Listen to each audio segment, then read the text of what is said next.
Bonjour à tous, merci d'être de nouveau avec nous ce deuxième jour du Rallye du Mont Blanc, premier jour de compétition. Hier soir c'était le live de lancement de la société, aujourd'hui on a un champion qui nous a rejoint. Bonjour. Il n'y a pas besoin de le présenter, Gilles, merci d'être avec nous. Ouais, c'est sympa, on va pas se cacher, avec Gilles on est amis, donc il va être aussi le parrain de la société. Puisque dans les nouveautés qui sont prévues, la troisième référence sera une voiture sur laquelle Gilles a couru, même s'il n'a pas forcément aimé cette auto, mais la Proton Satria S2000 du San Remo. Que je tiens dans la main. Voilà. Et il a le proto, le premier tirage de proto, et c'est vrai que c'était une auto qui n'était pas extrêmement performante, Gilles, pour parler. C'était une voiture qui était fabriquée dans un petit garage en Angleterre, c'est ça, hein, chez Myers? Oui. Tu me donnes, je me rappelais plus du nom, tu vois. J'appelle ça un garagiste. Ouais, c'est un garagiste. C'est peut-être un petit peu bon, mais c'est tout ce que j'ai vu là-bas quand je suis arrivé chez lui. Ouais, au fin fond de l'Angleterre, je ne sais même plus dans quel village il était. Dans le Sussex. Alors pour te répondre, c'est pas une voiture que je n'aimais pas. D'accord. Exactement. C'est une très belle voiture. Et c'est pour ça que je suis monté en Angleterre. Et c'est pour ça que j'avais fait ce déplacement. Parce que indirectement, je la suivais de loin. Mmh. Et j'ai su les pilotes comme Alistair McRae, il y a plusieurs grands pilotes qui ont piloté cette voiture sur de différents rallyes. Jusqu'au moment où ils m'ont contacté. Donc je me suis penché un petit peu sur le truc. La voiture est belle, très belle. Elle était très belle. On ne le voit plus. Mais je me dis, c'est pas possible que cette voiture ne fonctionne pas. Elle est basse, elle est courte. Regarde, il y a les roues aux quatre coins. Moi, je la trouvais magnifique. Ça a été équilibré cette voiture. Moi, je dis, cette voiture, c'est pas possible, il y a quelque chose. Ça doit rouler vite, ça. Maintenant, il y a un truc qui me fait dire que pourquoi ça roule pas, c'est que il n'y avait pas d'investissement. Ce pauvre garagiste tout talentueux qu'il pouvait être, mais à lui tout seul, il n'avait pas les armes. Là, pour développer une voiture de course, au départ, au tout début, si tu n'as pas un constructeur qui met les moyens, je veux dire, tu peux rien faire. Voilà, il fallait développer un moteur, il fallait développer un châssis, même si ce châssis était déjà performant. Moi, je trouve que la voiture, elle avait un parfait équilibre. Mais il fallait mettre les moyens, comme tous les constructeurs ont fait, à chaque voiture de course qui ont été créées pour la compétition. Cette voiture, elle est faite pour la compétition, je pense. Mais c'est juste qu'il n'y a pas eu d'engagement. Il n'y a pas eu suffisamment d'engagement, et notamment du constructeur, même s'il était très présent sur les portières, puisque la livrée jaune faisait apparaître le mot Proton. L'expérience du San Remo, du coup, non concluante, malheureusement. Ouais. Je suis quand même allé au bout. Ça prouve déjà d'une certaine fiabilité de la voiture, malgré tout. Je dis, faut même presque, il faut tirer le chapeau à ce gars. Ça va tenter le coup. Non, il a fait quelque chose. Lui, il a fait ce qu'il a pu faire. Mmh. Ce préparateur anglais. Il manquait juste un peu tout. Donc, moi, franchement, la voiture, je me souviens à certains passages, dans le vide, ça roulait vite. Ça roulait très bien. Voiture super, vachement bien équilibrée. Il fallait retravailler un petit peu sur la liaison au sol. Et puis il fallait surtout un moteur. Il n'y avait pas de moteur, c'est pas. Si tu veux dire, je sais rien, le gars il a dû faire un moteur sur le coin de son bureau, je sais pas trop ce qu'il a fait. Il n'y avait pas de moteur. Bah, si tu veux, c'était pas un moteur qui était sur une plateforme commune d'autres voitures, donc pour les pièces, il a dû tout faire lui-même. Ça n'a pas dû être forcément simple. Bon, il l'a fait. Il faut tirer son chapeau. A roulé. Atkinson a roulé, McRae a roulé, Brian Goofy a roulé. Aussi, 2 fois. Quoi. Et finalement, c'est une voiture qu'on nous a beaucoup réclamée. Quand on a commencé à donner l'information que la société allait sortir, c'est vrai que les gens, cette voiture, on nous l'a beaucoup réclamée. C'est pour ça qu'elle manque cruellement aujourd'hui sur les étagères des collectionneurs. Donc, ils seront satisfaits avec 4 références, dont Gilles Bandizzi. C'est parfait, c'est du Freddy Delorme. C'est top, ça. Ouais, c'est top. Ça fait plaisir à Freddy aussi. Oui, Freddy. Ah ben de toute façon, dans cette aventure humaine qu'on a montée avec Florent, et j'y tiens puisque j'en viens, le copilote aura autant de place que le pilote. Ça me paraît légitime, non? On a toujours défendu depuis le début. Je peux remonter en arrière, où à un moment donné, je ne sais pas si vous vous en souvenez, mais on ne mettait plus que le nom du pilote sur les vitres arrière. Ouais, ça avait été une catastrophe. On s'est battus tous. Oui. Même si moi, mon frère porte mon nom, lisible, c'était pas lisible, pas Oui, lisible, on pas lisible. pouvait mettre pas d'idée sur la voiture, on savait que c'était les deux. On pouvait ne rien dire là-dessus. On Ouais. s'en foutait. Hervé, on a le même nom. Mais on s'est battu avec tous les autres pour dire attendez, nous sommes deux dans la voiture. Et l'un sans l'autre, il se passe rien. Exact. Voilà. Aujourd'hui, je peux, comme surtout dans le passé, aujourd'hui, malheureusement, je ne peux que rémunérer ce que j'ai fait de mon passé. Mais je veux dire, sans copilote, on ne fait rien. Voilà. Nous sommes deux dans la voiture et toute une équipe derrière. Enfin, alors, nous sommes les deux derniers maillons de la chaîne. Parce que s'il n'y a pas toute cette équipe tout autour de nous, il ne se passe rien. On est d'accord. Donc, là, tu n'as pas le modèle terminé, tu as le modèle sur lequel on commence à travailler avec nos fabricants. Il y a beaucoup de choses à reprendre pour l'instant. Tu as par contre, avec toi sur ta cuisse, la gauche, c'est impressionnant. C'est impressionnant. le premier modèle sur lequel qui est déjà bien avancé, il y a encore quelques modifications à faire sur les roues, puisqu'on a encore les roues,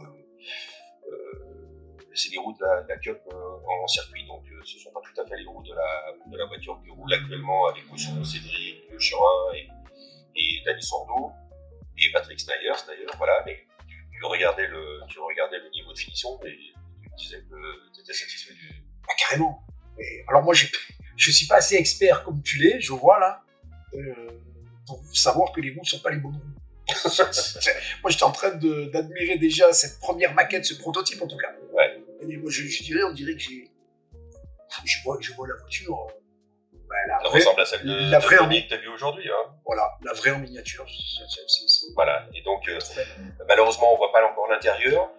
Je vais te le décrire l'intérieur, puisque ça va te donner un peu le niveau des finitions qu'on a décidé de mettre en place et le cahier des charges très important et pointu qu'on a mis en place avec Florent. C'est qu'à l'intérieur, on a souvent les harnais, effectivement, soit en décalque, soit en tissu plastique avec boucle métallique photodécoupée. Donc voilà, mais on est attaché au fait que les harnais vont jusque derrière, il y aura une attache sur l'arceau arrière, on aura bien évidemment la roue de secours qui sera attachée, mais on aura tous les outils qui sont disponibles pour l'équipage pour changer une roue. Quand sur la Porsche, le lève rapide,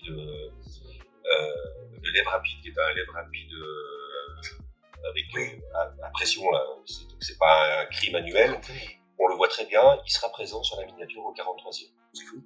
Voilà, repose-pied copilote carbone, l'intégralité du tableau de bord sera reproduit. C'est tellement petit. Voilà. Voilà. Je pose presque la question, toute la partie comment vous allez arrière réussir à faire aussi juste dans le détail. Bah écoute, c'est une affaire de passionné, Gilles. Comme tu le disais, tu sais très bien, parce que tu connais ma collection et Florent, avec qui on a monté la boîte, qui au départ son idée que j'ai rejoint. Ce qu'on veut, on veut faire des miniatures comme celles qu'on voudrait avoir dans notre vie. Nous. Ouais, le réel. Voilà, juste possible. C'est bravo, c'est du travail. Je sais pas comment vous faites à ce niveau-là, mais c'est tellement petit, minutieux, personnellement. Alors ouais, c'est beaucoup de travail. Il y a beaucoup d'allers-retours avec le fabricant, ça c'est important. La voiture sera en métal. C'est un gage de qualité aussi, parce qu'on a aujourd'hui beaucoup de voitures qui sont en résine, en plastique, avec des parties plastiques. Nous, on va travailler essentiellement sur le métal et la photo d'égout. Donc ça, c'est vraiment un gage de précision. On n'aura aucun... alors ça te parle pas forcément, mais ça peut te donner une idée. Tu n'auras aucun point d'insertion. Par exemple, les feux sont comme sur la vraie. On ne voit pas l'insertion de cette petite pièce qu'on vient rajouter, comme on peut voir sur certains fabricants aujourd'hui. C'est des voitures qui, normalement, n'auront pas besoin d'être reprises ou améliorées par les collectionneurs les plus pointilleux. Voilà, elles devraient répondre au cahier des charges des collectionneurs les plus pointilleux. Ben, ça va faire plaisir à beaucoup de monde, ça. Voilà, donc hier soir, on annonçait qu'il y avait 4 Porsche qui sortaient. Ça sera des séries numérotées, Gilles. Ensuite arrive l'Alpine GT+, donc il y aura un Fastia Ioniq, Gironais. On aura la voiture de test, parce que comme nous travaillons avec les constructeurs en direct, avec licence, c'est-à-dire qu'on ne sort aucune voiture sans autorisation du constructeur. Ça, c'est hyper important. Aujourd'hui, on a pris, si tu veux, d'un point de vue création d'entreprise, on s'est attaché à chaque fois de contacter les constructeurs pour qu'on puisse les distribuer sans qu'on ait de problème de droit ou quoi que ce soit. Tout sera très très clair. Ils vont nous prendre un petit peu d'argent au passage, tous ces commissions. Ils sont terribles. Ils sont terribles. On est d'accord.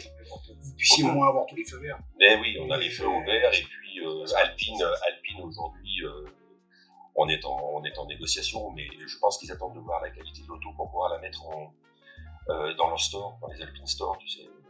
Je pense qu'elle sera distribuée chez eux aussi. Donc, on aura Rafa Astier, on a un Espagnol aujourd'hui qui roule très très fort, et puis on aura Bob Robert, Cédric, parce que c'est quand même un client. Ah oui. Il est là depuis tellement longtemps. Il était un peu comme toi, c'est-à-dire qu'on lui donnait n'importe quoi et il faisait des temps. C'est ça. C'est ça. Et puis, c'est vrai qu'on a eu beaucoup de... On en discute beaucoup avec Florent, mais on a eu beaucoup de modèles de 306 qui sont sortis, mais qui n'étaient pas forcément de belles factures. Donc peut-être que tu verras peut-être arriver à nouveau des voitures qui t'allent plus dans ta carrière. Ça c'est sûr. Ouais, ça c'est clair. C'est la voiture qui m'a permis aussi d'être connu du grand public aussi. Là, tu connais jusque-là, c'était pas... Ouais, tu connais mon attachement à Charbonnière, qui gagne ta première course de championnat de France chez moi. C'est un rallye que t'aimes aussi. Et je m'en souviens de celle-là. Ouais, elle était belle. Ouais, c'était bon. Elles étaient toutes belles, mais les années 306 Maxi, c'était mes années. Honnêtement, ce qui m'a le plus quand même marqué, c'est de piloter cette 306 Maxi, le bruit qu'elle faisait. Les 300 chevaux, piloter 300 chevaux sur les roues avant.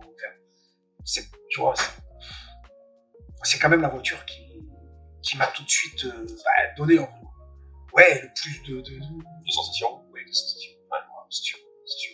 C'est la vitesse de passage en courbe. On passait plus vite en courbe avec une Maxi qu'une 206 WRC. D'ailleurs, rappelez-vous, les 2 premières années, qu'est-ce qu'ils ont fait le mondial?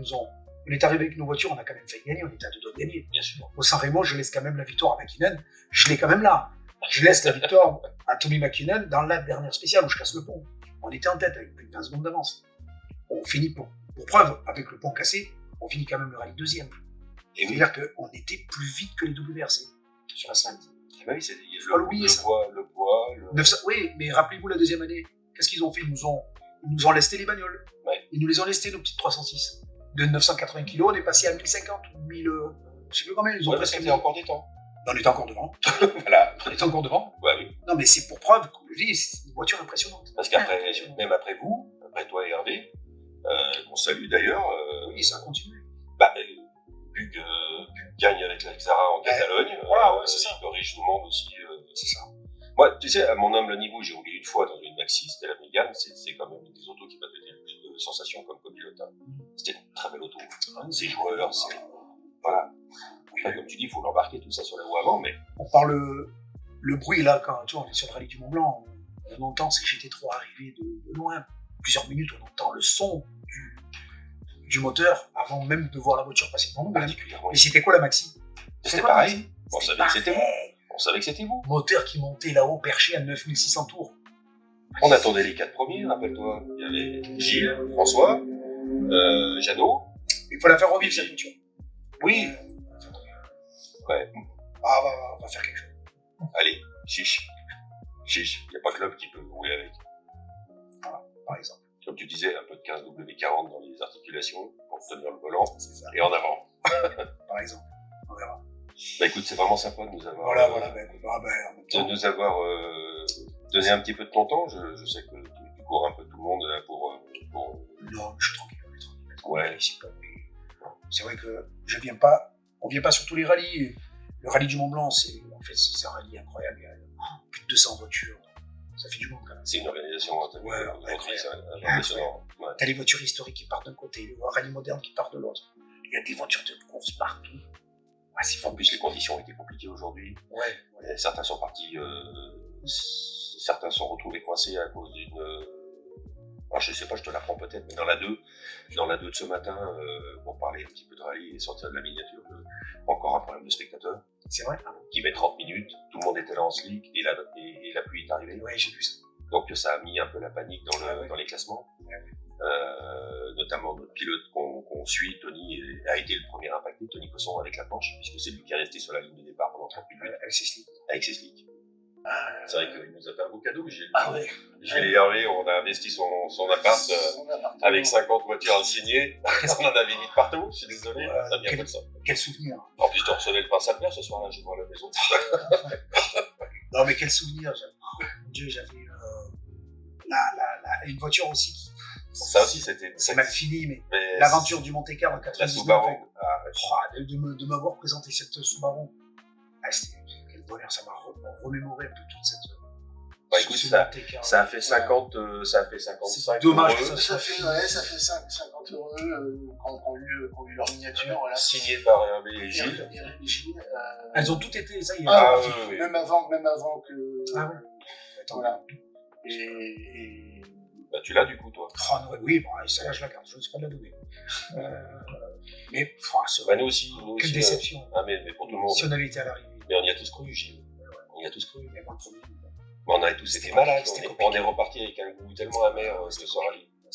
On va pas refaire l'histoire. non, on ne fera pas. Parce que Mais dans notre tête, tu l'as gagné ce rallye. Alors malheureusement, tu dis je l'ai jamais gagné mon rallye parce que c'est ton rallye. non, mais je ne l'ai jamais gagné quand même.